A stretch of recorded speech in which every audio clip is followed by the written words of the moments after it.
Bumrah team में होंगे या नहीं, लॉर्ड शार्दुल ठाकुर की जगह कौन आएगा और प्लेइंग 11 में किस स्पिनर को हिस्सा बनाया जाएगा। This is Najib Al Hasnain. Honestly speaking, सवाल बहुत सारे हैं लेकिन जवाब वक्त आने पर ही मिलेगा। गौतम गंभीर एंड कंपनी के लिए this is turning out to be a headache, बहुत बड़ा मसला है क्योंकि मामलात इतने अच्छे नहीं हैं। जाहिर सी बात है, एक टेस्ट मैच जिसमें 4 दिन तक डोमिनेट किया हो, 5 सेंचुरियां बने हो, बड़े बड़े स्कोर बने हो और आखिरी दिन आपके हाथ से सामने वाली टीम वो मैच छीन के ले जाए। लेकिन क्रिकेट एक ऐसा खेल है जहां टर्न अराउंड होते हुए ज़्यादा वक्त नहीं लगता। मैं मानता हूं जिस मैदान में कल इनका मुकाबला होना है वहां इंडिया कभी जीता नहीं है। इंग्लैंड और इंडिया के बीच में 8 टेस्ट मैचेस हुए हैं, 7 इंग्लैंड जीता, 1 ड्रॉ हुआ है, तो ये भी इनके फेवर में नहीं जा रहा। लेकिन इस टीम से बहुत उम्मीदें हैं। इसने बहुत सारे बड़े बड़े रिकॉर्ड्स बनाए हैं, बड़े मैदान मारे हैं, तारीखें रकम की हैं, तो करने को तो कर सकते हैं। लेकिन ये सब करने के लिए करना क्या होगा? एक अच्छी टीम बनानी होगी, आउट ऑफ द बॉक्स सोचना होगा, कुछ एक्स्ट्रा ऑर्डिनरी कर कर दिखाना होगा। लेकिन सबसे पहले आपको ये बता दूं, कल थोड़ा मैंने पिच के हवाले से बात की थी। एक्सपर्ट्स का ये कहना है कि 2 दिन सीमर्स को बहुत सपोर्ट मिलती है यहाँ पे, उसके बाद बैटिंग फ्रेंडली हो जाती है और आखिरी दिन तक, इनफैक्ट आखिरी इनिंग में स्पिनर्स को काफ़ी मदद मिलती है और मिलनी भी चाहिए, क्योंकि यहाँ का आखिरी इनिंग का एवरेज स्कोर इंग्लैंड के बाकी मैदानों से बहुत कम है। यहाँ का एडबस्टन का औसत स्कोर आखिरी इनिंग का इस 157, तो इसका मतलब है स्पिनर्स का बड़ा इंपॉर्टेंट रोल रहेगा। लेकिन ज़रूरी बात यह है कि इंडिया को अब स्पेशलिस्ट के साथ जाना है। ये आधा तीतर आधा बटेर इनको पिछले टेस्ट में भी नुकसान दे चुका है, आगे भी नुकसान उठाना पड़ सकता है अगर आप इन्हीं सब चक्रों में पड़ गए कि 7 नहीं 8 तक बैटिंग ले जाते हैं। अगर भाई आपके 6-7 तक नहीं हो रही तो 8वां भी नहीं करेगा। ये थोड़ी बहुत बैटिंग के चक्कर में अपने आप को मुश्किल में क्यों डालना। खैर, तो स्पिनर की शमूलियत को लेके क्रिकेट हल्के बटे हुए। कुछ लोगों का मानना है कि वॉशिंगटन सुंदर इज़ दी ओनली ऑप्शन। कुछ कहते हैं कि वाई नॉट कुलदीप यादव, क्योंकि उनको खिलाने से फ़ायदा हो सकता है। अगर मेरी माने तो वॉशिंगटन सुंदर बहुत ज़बरदस्त हैं, लेकिन उनकी महारत मुझे लगता है ज़्यादातर होम में है, इंडिया में। बाहर जाके यहाँ पे इन कंडीशन में वो कितना फ्रूटफुल साबित होंगे, इस पर एक क्वेश्चन मार्क है। If you ask me, I think Kuldeep Yadav के साथ जाना चाहिए, क्योंकि वैसे भी हम टेस्ट क्रिकेट में इतने कोई चाइनामैन देखते नहीं हैं। ऊपर से उनकी लाइन एंड लेंथ वेरिएशन एक अलग ही फॉर्मूला है, उसको अप्लाई करते हैं ना तो वो आपको एक एक्स फैक्टर डाल सकता है। मुझे समझ में नहीं आता कि कुलदीप पे टेस्ट क्रिकेट में इतना भरोसा क्यों नहीं किया जाता। 113 वनडे मैचेस खेल लिए हैं, लेकिन 13 टेस्ट मैचेस है। अगर उनको मौका देंगे तो उनकी लाइन एंड लेंथ भी शानदार है, वैरायटी भी उनके पास है, और इंग्लैंड के पास ऐसे कोई बेन डकेट और स्ट्रोक्स के अलावा ज़्यादा कोई लेफ्ट हैंडर्स भी नहीं है, तो खिलाना अच्छा साबित हो सकता है। जहाँ तक बात है जसप्रीत बुमराह की, तो मैं तो हर बार कहता हूँ, आज फिर कहूँगा, जस्सी जैसा कोई नहीं, is the best in the business. But एक प्लेयर की गेम नहीं है क्रिकेट, वो खेले ना खेले ये बात की बात है। अगर आप, जैसे कि अभी प्रेस कॉन्फ्रेंस में गौतम गंभीर ने कहा था कि शार्दुल ठाकुर अच्छा है तभी इंडियन टीम के साथ है ना, तो बाकी भी अच्छे हैं इसीलिए साथ हैं। एक बुमराह के होने ना होने से कहानी थोड़ी ख़त्म हो जाती। जाहिर है वो एक ऐसा प्लेयर है जिस टीम के पास भी होगा वो हर बार खिलाना चाहेगा, लेकिन आपको ये देखना है कि एक इंजरी से वापस आने वाला बॉलर, कहीं उसको हम एग्जर्ट तो नहीं कर रहे ज़्यादा। आगे इतनी मुश्किल क्रिकेट है।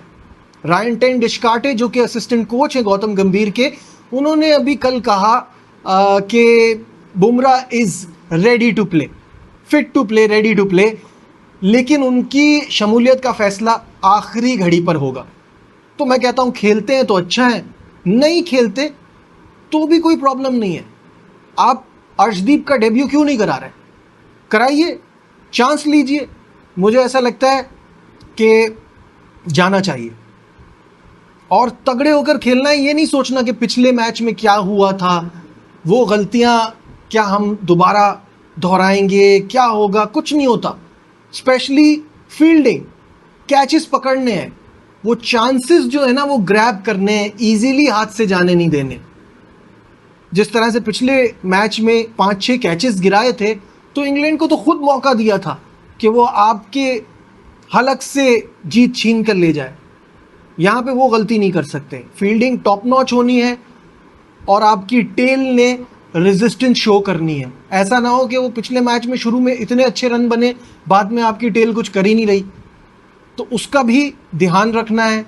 It is going to be an exciting cricket. मैं बार बार कहता हूँ, इंग्लैंड, इंडिया, ऑस्ट्रेलिया, ये वो टीमें हैं जब ये टेस्ट क्रिकेट खेल रही हो ना, तो बच्चों को दिखानी चाहिए, क्योंकि इससे अच्छा क्रिकेट सीखने का मौका नहीं मिलता। थोड़ी सी बस जाने से पहले मतलब इस टॉपिक से आगे बढ़ने से पहले बात गौतम गंभीर पे कर लेते हैं, क्योंकि उनका जो है ना वो बहुत बुरा टाइम चल रहा है और उनके ऊपर एक तलवार अब लटकती रहेगी। और इस वजह से कि उनके आने के बाद एज हेड कोच 11 टेस्ट खेले इंडियन टीम ने, सिर्फ 3 जीते हैं, जिनमें से 2 बांग्लादेश के साथ हैं, 1 ऑस्ट्रेलिया में। उसके अलावा सारे हारे हैं। 7 में नाकामी, 1 ड्रॉ, 7 में नाकामी, 1 ड्रॉ। 27% बन रही है win percentage, 27। This is so bad. I think अब कहीं ऐसा ना हो कि यहाँ इंडियन टीम हारे और उसके बाद इनके पास भी वही फॉर्मूला अप्लाई हो जाए कि रेड बॉल का अलग कोच, वाइट बॉल का अलग कोच। क्योंकि जो रवि शास्त्री की, राहुल द्रविड़ की लेगेसी थी इन टेस्ट क्रिकेट, उसको वो आगे नहीं लेके जा रहे, उसको पीछे लेके जा रहे हैं। तो this is something to think about. सोचना पड़ेगा गौतम एंड कंपनी को, अगर उन्होंने आगे कुछ अच्छा करना है। बट मैच बहुत एक्साइटिंग होगा और मैच के बाद फिर इस पर वीडियो बनाएंगे और इस पर बात करेंगे। थोड़ी सी बात अब कर लेते हैं पाकिस्तान क्रिकेट की, जहां पीसीबी पैसा और एनर्जी ज़ाया करने के लिए नए नए तरीके लाता है।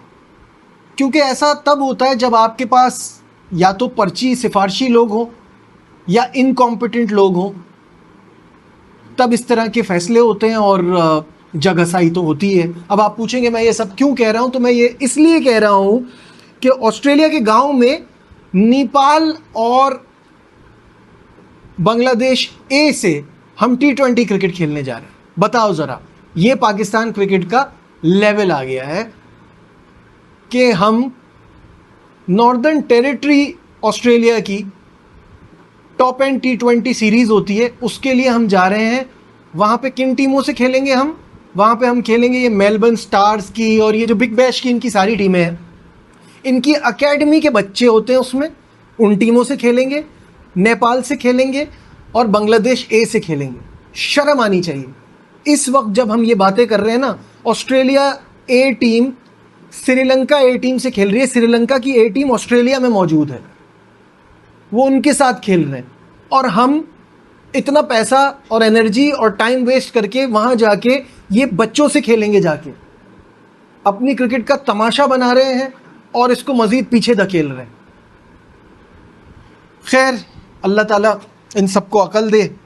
चलते चलते मैं आपको ये भी बता दूं कि साउथ अफ्रीका और जिम्बाब्वे के दरमियान जो टेस्ट मैच था, पहला टेस्ट मैच बुलवायो में, वो 328 रन से साउथ अफ्रीका ने जीत लिया है। और साउथ अफ्रीका की कमाल की बात यह थी कि जब उनको पता है कि उन्होंने ऐसी टीम के साथ खेलना है, तो उन्होंने अपने यंग गन्स को खिलाया और उन्होंने बहुत शानदार परफॉर्मेंस दी, जिसमें प्रिटोरियस के 153 की वजह से जिस पोजीशन पे जाके उन्होंने खेले, क्योंकि ऑल्दो मुझे लगता है कॉर्बिन बॉश की बड़ी शानदार परफॉर्मेंस है, पहली इनिंग में 100, दूसरी में 36 और फिर 5 विकेटें भी हासिल की। लेकिन प्रिटोरियस जो ये यंग बच्चा है, इसने जिस मौके पे 150 रन की इनिंग खेली, मुश्किल से टीम को निकाला, उसका क्रेडिट उनको मिला और वो मैन ऑफ द मैच रहे। 328 रन से साउथ अफ्रीका ने ये मैच जीता है। इन तमाम चीज़ों पर आप क्या सोचते हैं, कमेंट्स में मुझे ज़रूर बताइएगा। लाइक, शेयर, सब्सक्राइब देखते रहिए Najibul Hasnain honestly speaking. Bye.